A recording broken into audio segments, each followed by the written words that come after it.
Assalamualaikum warahmatullahi taala wabarakatuh dan salam sejahtera.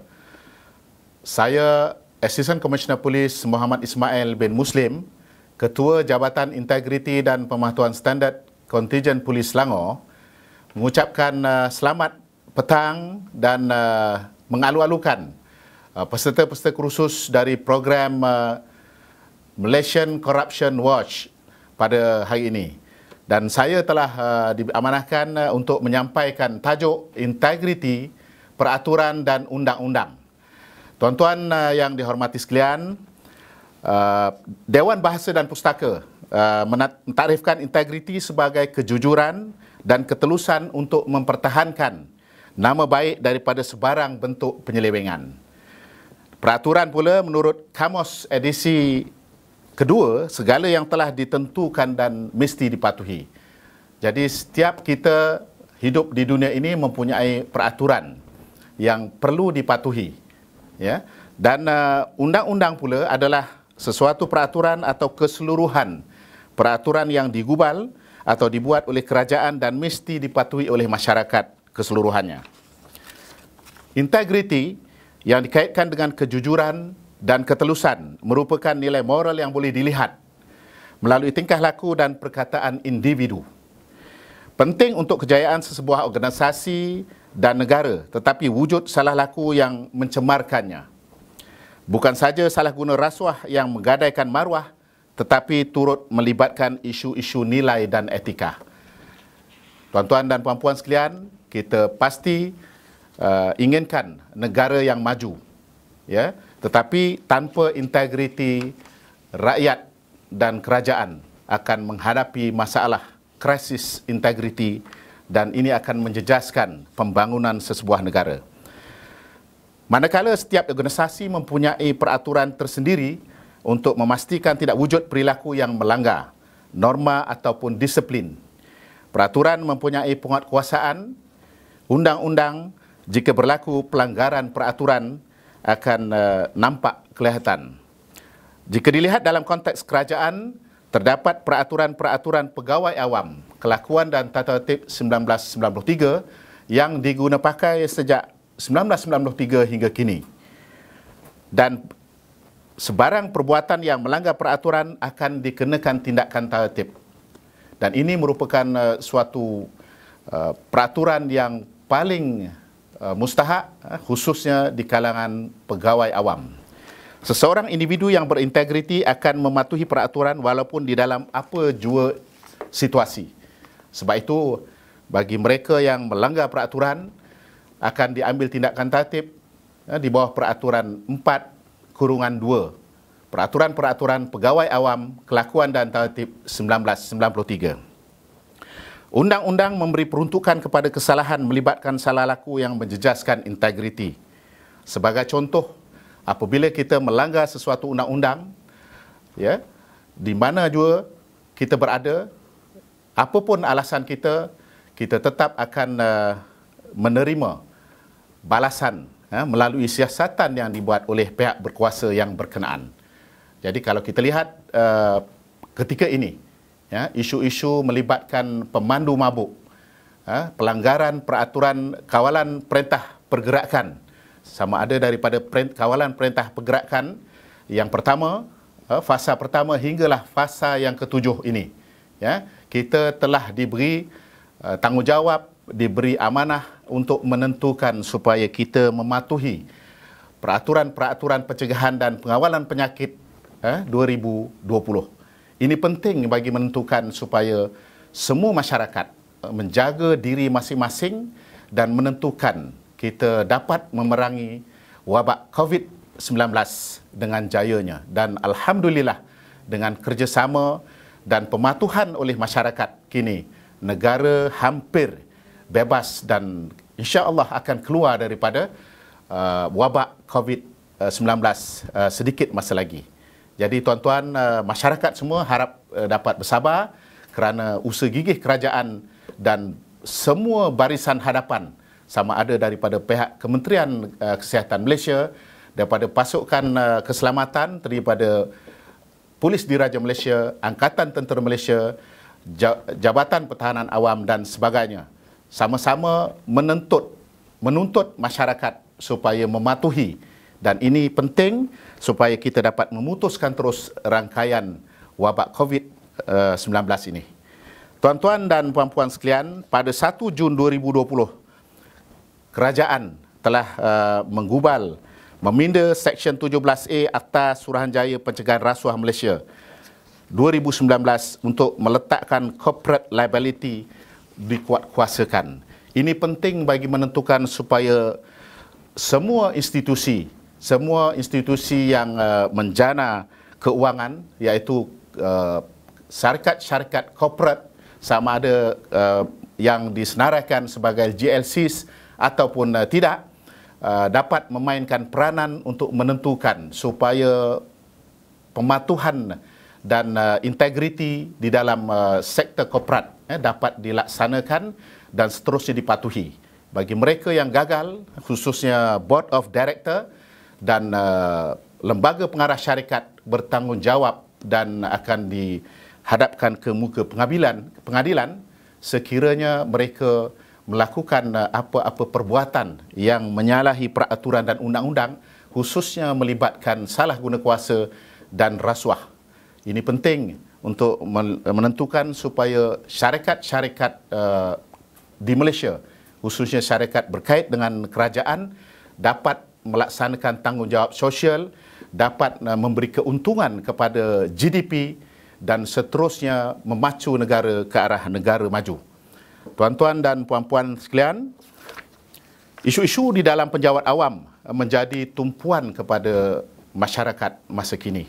Ya, dan kalau kita lihat kes-kes melibatkan penjawat awam, umpamanya kita dapat melihat kes-kes yang paling menonjol, iaitu melibatkan salah guna dadah. Ya, untuk makluman peserta khusus semua, penjawat awam antara 19 ditahan positif dadah. Ini merupakan perkara yang sangat memalukan, khususnya kepada semua penjawat awam. Tidak kira mereka daripada pasukan beruniform ataupun mereka yang di dalam sektor-sektor yang lain. Kes-kes melibatkan penyalahgunaan dadah ini telah dialami sekian dahulu, dan tindakan-tindakan bagi mencegah dan mengambil tindakan telah pun dilaksanakan oleh semua agensi kerajaan. Dan untuk makluman semua, di dalam Jabatan Polis, ya, kita mempunyai satu mekanisme pencegahan dan tindakan yang mana sekarang ini kita melaksanakan satu operasi Blue Devil, ya, iaitu kita membuat pengesanan dan risikan untuk mengenal pasti pegawai dan anggota polis yang terlibat di dalam penyalahgunaan dadah, termasuk terlibat di dalam aktiviti pengedaran dadah. Ini penting bagi membasmi dan menentukan supaya pasukan polis sentiasa berada di tahap yang terbaik dan mengikis kepercayaan kita menentukan supaya PDRM dilihat mampu untuk melaksanakan tanggungjawabnya, iaitu melaksanakan penguatkuasaan undang-undang. Ya, dan ini penting juga kepada semua agensi kerajaan supaya mereka bebas daripada salah laku dan salah guna dadah. Kerana dadah ini akan menjejaskan credibility, masyarakat umumnya, dan khususnya kepada penjawat awam yang berkenaan. Sekaligus ianya akan menjadi satu perkara yang sentiasa diberi tumpuan oleh semua jabatan-jabatan kerajaan, khususnya oleh ketua-ketua jabatan, untuk memastikan jabatan masing-masing bebas daripada salah guna dadah. Tuan-tuan dan puan-puan sekalian, di samping isu-isu salah guna dadah, ya, kita dapati, ya, di dalam Jabatan Polis, ya, kita sangat serius dalam memastikan kes-kes penyalahgunaan dadah ini dapat diperangi habis-habisan. Sebagai contoh, di dalam kontingen Selangor sendiri, ya, kita dapat melihat 58 polis Selangor terbabit dalam salah guna dadah telah diambil tindakan. Ini merujuk kepada sumber berita harian Januari 2020. Ya, so berdasarkan ini kita dapat melihat betapa seriusnya pasukan polis membasmi dan menentukan supaya kes-kes penyalahgunaan dadah ini diambil tindakan tegas, termasuk diambil tindakan di bawah Peraturan 38G, Peraturan Pegawai Awam Kelakuan dan Tertib 1993, iaitu dibuang kerja apabila sabitan di atas Seksyen 15.1 Akta Dadah Berbahaya 1952 ya, dijatuhkan ke atas mereka. Tuan-tuan dan puan-puan sekalian, kita juga mengambil serius ya, di atas keadaan Corruption Perception Index di Malaysia. Kalau kita lihat kedudukan CPI Malaysia pada 2017 ya, pada kedudukan 62 daripada 180 negara, manakala pada kita mendapat skor 47 per 100, manakala pada 2018 kedudukan kita bertambah baik sedikit, iaitu 61 berbanding 180 negara, dan skor kita tidak berubah, iaitu 47. Manakala pada tahun lepas, 2019, kedudukan CPI Corruption Perception Index kita meningkat, iaitu bertambah baik kepada 51 berbanding 180 negara, dan kedudukan berubah daripada 47 kepada 53 skor. Dan ini menunjukkan trend amalan rasuah, ya, persepsi yang direkodkan di Malaysia pada 2019 adalah semakin bertambah baik, dan ini menunjukkan amalan pencegahan dan memupuk integriti, ya, untuk meningkatkan kesedaran integriti, dan seterusnya kita dapat melihat supaya masyarakat khususnya dan kaki tangan awam khususnya dan masyarakat umumnya supaya dapat mematuhi, melaksanakan dan mengamalkan integriti, supaya kita dapat meningkatkan pencegahan amalan aktiviti rasuah di semua peringkat. Tuan-tuan dan puan-puan sekalian, peraturan di dalam sesebuah jabatan merupakan satu perkara yang perlu diberi perhatian oleh semua ketua-ketua jabatan, kerana melalui peraturan inilah kita dapat melihat aktiviti-aktiviti pemupukan integriti dilaksanakan sepenuhnya oleh setiap jabatan. Dan kini kita ketahui setiap jabatan sudah mempunyai ketua unit integriti bagi memacu dan melaksanakan program-program integriti di setiap jabatan.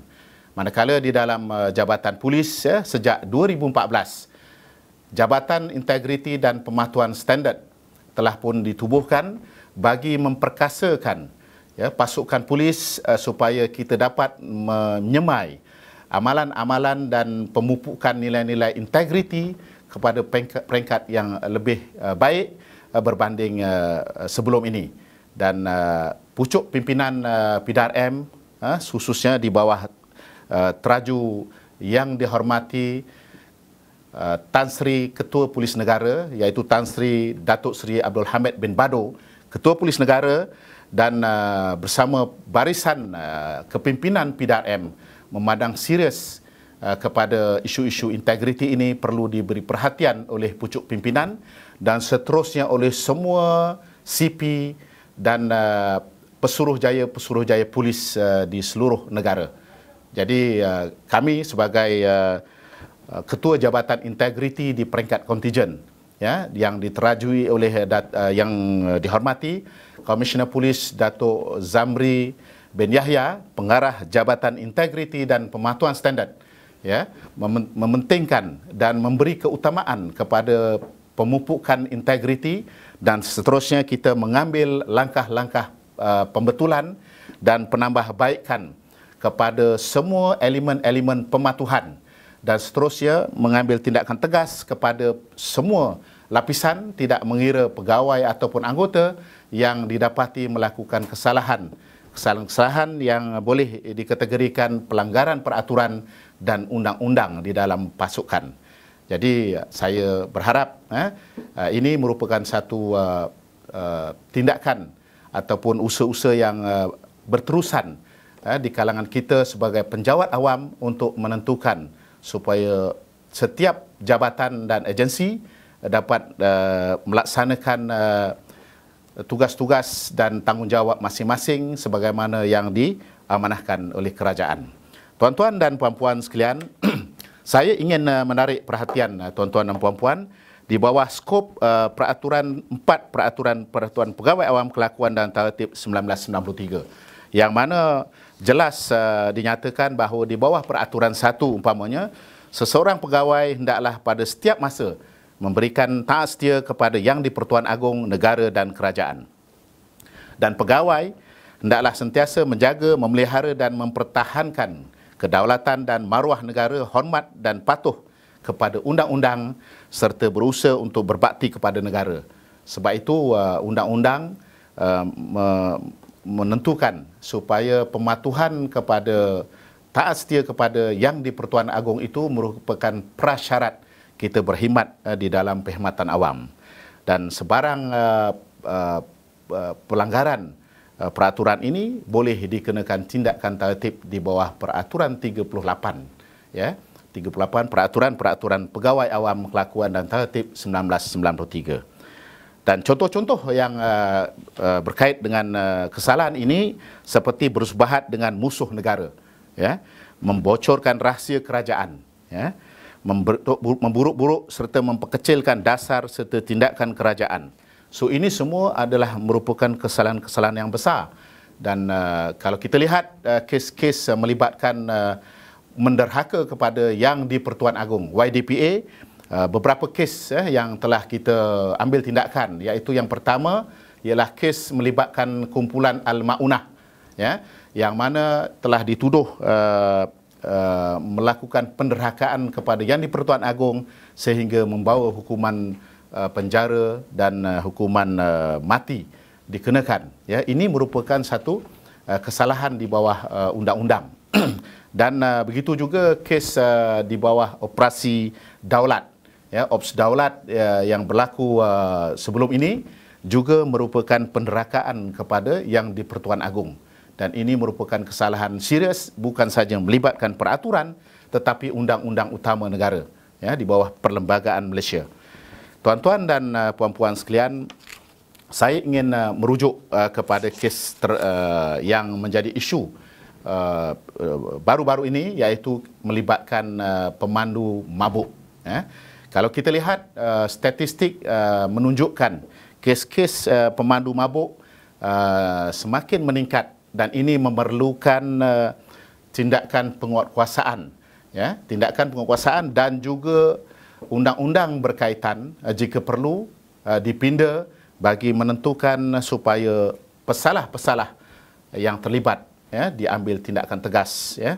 Ini merujuk kepada kes yang berlaku di mana di Kajang, ya, di sebuah sekatan jalan raya di Semenyih, ya, di mana pemandu yang mabuk telah melanggar anggota yang bertugas, ya, di sekatan jalan raya SJR dan menyebabkan anggota tersebut meninggal serta-merta di tempat kejadian. Ini menunjukkan kesalahan memandu dalam keadaan mabuk, ya, suatu perbuatan yang sangat zalim walaupun mereka dalam keadaan mabuk, tetapi undang-undang perlu diwujudkan bagi menentukan supaya tindakan prior, ya, tindakan awalan sebelum seseorang itu memandu, ya, perlu ada peraturan-peraturan yang boleh mencegah supaya pemandu-pemandu ini, ya, bila dia dalam keadaan mabuk, dia tidak dibenarkan untuk memandu. Ya. Mereka boleh menggunakan perkhidmatan awam seperti Grab, ya, kenderaan awam seperti MRT, LRT, taksi dan sebagainya. Ya. So dia dapat mencegah daripada berlaku keadaan di mana mangsa jalan raya dapat kita kita elakkan menjadi mangsa pemandu-pemandu mabuk. Ya. Kalau kita lihat kes-kes pemandu mabuk ini, mereka yang menjadi mangsa adalah mereka yang tidak dapat kita fikirkan kesan yang berlaku apabila anggota polis umpamanya yang dilanggar, ya, mereka hilang pekerjaan, sekiranya mereka cedera parah, tetapi yang lebih sengsara lagi adalah keluarga, iaitu isteri dan anak-anak yang ditinggalkan. So ini adalah perkara-perkara yang sedang diberi perhatian oleh kerajaan, ya, untuk termasuk meminda akta pengangkutan jalan, ya, dan juga pihak polis mengambil tindakan tegas supaya keadaan ini dapat kita kurangkan, seterusnya memberi pengajaran dan pendidikan kepada masyarakat untuk memandu dalam keadaan berhemah. Tuan-tuan dan puan-puan sekalian, saya ingin menyentuh tentang isu-isu melibatkan pelanggaran peraturan di kalangan pegawai awam. Ya. Jadi untuk makluman tuan-tuan dan puan-puan, di dalam jabatan polis, ya, kes-kes melibatkan pelanggaran peraturan kita lihat, ya, semakin ketara, dan ini menyebabkan kes-kes non-compliant ataupun pelanggaran peraturan dan prosedur, termasuk pekeliling, pelanggaran arahan-arahan tetap, ya, pelanggaran SOP, ya, yang digubal oleh jabatan-jabatan kerajaan, ya, perlu diberi perhatian oleh semua ketua unit integriti. Ya, ini penting kerana kes-kes pelanggaran peraturan ini menyumbang hampir kepada 70 ke 75% daripada kes-kes pelanggaran disiplin, ya, pelanggaran tertib di dalam jabatan kerajaan. Khususnya saya merujuk kepada jabatan polis.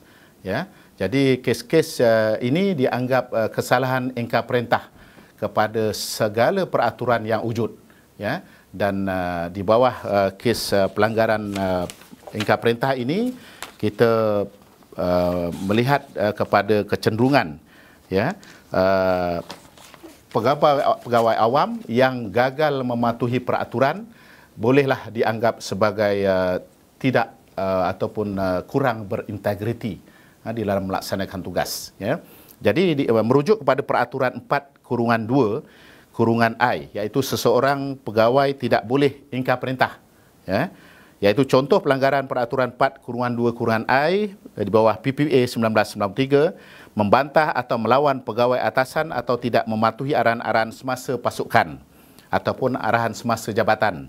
Ya, sebagai contoh, kita dalam fasa PKPP ini, ya, masih ada lagi perkara-perkara yang tidak dibenarkan, ya, oleh kerajaan untuk kita laksanakan.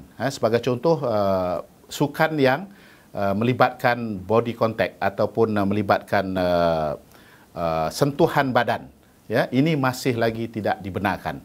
So sekiranya di dalam pemantauan pihak berkuasa kita dapati ada kes-kes begini, tindakan akan diambil dan mereka boleh dikenakan denda, boleh ditangkap dan dituduh, dan kesalahannya ialah didenda tidak kurang daripada RM1,000. Ya. Itu di bawah peraturan-peraturan pencegahan dan pengawalan penyakit 2020. Jadi selain daripada itu, sebagai contoh bagi kes-kes ingkar perintah, iaitu membawa keluar fail terperingkat jabatan tanpa kebenaran bertulis ketua jabatan. Ya. Ada juga kes-kes melibatkan keluar negara tanpa kebenaran, gagal isytihar harta, ya, gagal mematuhi segala peraturan-peraturan yang ditetapkan di bawah peraturan-peraturan setiap jabatan. Contohnya di dalam jabatan polis, kita ada peraturan-peraturan berhubung kait dengan pengisyaran harta, peraturan-peraturan berkait dengan perjalanan pergerakan keluar negara, ya, dan ada juga peraturan-peraturan berkait dengan penugasan-penugasan yang dilakukan oleh setiap jabatan. So kegagalan pematuhan ini jika didapati, ya, boleh diambil tindakan di bawah peraturan 4/2/I, ya, di bawah PPPA 1993. Dan ini merupakan kesalahan yang terbesar ya, direkodkan oleh Jabatan Integriti dan Pematuhan Standard. Ya, begitu juga jabatan-jabatan lain. Ya. Saya difahamkan kes-kes melibatkan pelanggaran peraturan, ya, merupakan kes-kes yang terbesar, ya, direkodkan oleh unit integriti masing-masing. Jadi kita berharap, ya, dengan memupuk amalan integriti, supaya kita bekerja di dalam satu pasukan, kita anggap setiap penugasan ataupun amanah yang diberi ini perlu dilaksanakan dengan jujur dan amanah, ya, perlu dilaksanakan mengikut peraturan dan undang-undang yang telah ditetapkan bagi menentukan KPI yang ditetapkan oleh setiap jabatan, ya, dan juga mengambil kira kehendak dan hasrat murni masyarakat untuk melihat jabatan-jabatan kerajaan melaksanakan tugas dengan jujur dan amanah. Ini dapat kita terjemahkan dan kita laksanakan sebaik-baiknya. Ya, tuan-tuan dan puan-puan, saya berharap, ya, dengan adanya unit-unit integriti di setiap jabatan, termasuk Jabatan Polis yang telah meletakkan seorang pengarah bertaraf Komisioner Polis untuk mengetuai Jabatan Integriti, ya, diharap ianya dapat meningkatkan aktiviti-aktiviti pematuhan sekaligus meningkatkan amalan integriti di dalam pasukan. Ya. Tuan-tuan dan puan-puan, saya difahamkan unit integriti di agensi-agensi kerajaan dan termasuk agensi-agensi swasta, ya, seperti Petronas, ya, Tenaga Nasional dan sebagainya, ini merupakan jabatan-jabatan yang penting yang memberi perkhidmatan kepada masyarakat, dan unit-unit ini telah diberi suntikan baru supaya semua program-program yang dilaksanakan oleh unit integriti ini sentiasa dimaklumkan dan mendapat mandat daripada pengerusi-pengerusi syarikat ataupun ketua-ketua jabatan di dalam perkhidmatan awam, supaya mereka ataupun ketua-ketua perkhidmatan awam ini dapat memantau dan seterusnya melaksanakan program-program yang telah disusun atur. Sekaligus kita dapat melihat peningkatan di dalam pematuhan dan undang-undang di setiap jabatan dan agensi.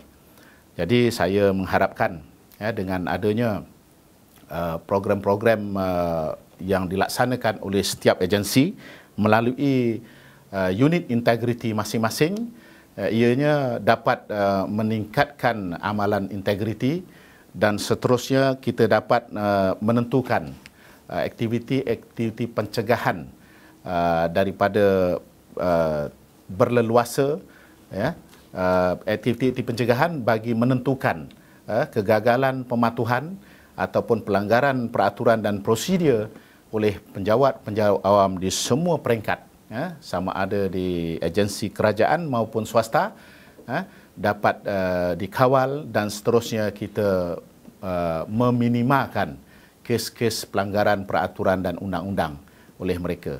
Dan di samping itu, masyarakat juga perlu memberi kerjasama, ya, untuk membuat aduan ataupun melaporkan kepada ketua-ketua unit integriti bagi memastikan sistem penyampaian kita, iaitu delivery service kita dengan izin, supaya dapat dilaksanakan sebaik-baiknya oleh semua agensi yang berkenaan. Ini penting supaya masyarakat mendapat perkhidmatan yang terbaik, ya, daripada agensi-agensi yang berkenaan, dan ini akan menunjukkan tahap pengukuhan integriti dan tahap sistem penyampaian di semua agensi akan terus dapat dirasai oleh masyarakat, dan sekaligus ianya dapat meningkatkan delivery service kita ataupun sistem penyampaian di semua agensi kerajaan kepada tahap yang terbaik, ya, dan sekaligus mengurangkan elemen-elemen pelanggaran dan kegagalan pematuhan oleh semua pegawai awam di setiap agensi. Tuan-tuan dan puan-puan, sebagai kesimpulan kepada ceramah saya pada petang ini, saya menyimpulkan integriti, peraturan dan undang-undang memainkan peranan penting untuk memangkin pembangunan negara selaras dengan usaha kerajaan untuk memantapkan integriti, governance dan anti rasuah. Malaysia menunjukkan peningkatan baik dalam konteks ini yang dapat dilihat melalui pencapaian indeks persepsi rasuah pada tahun 2019.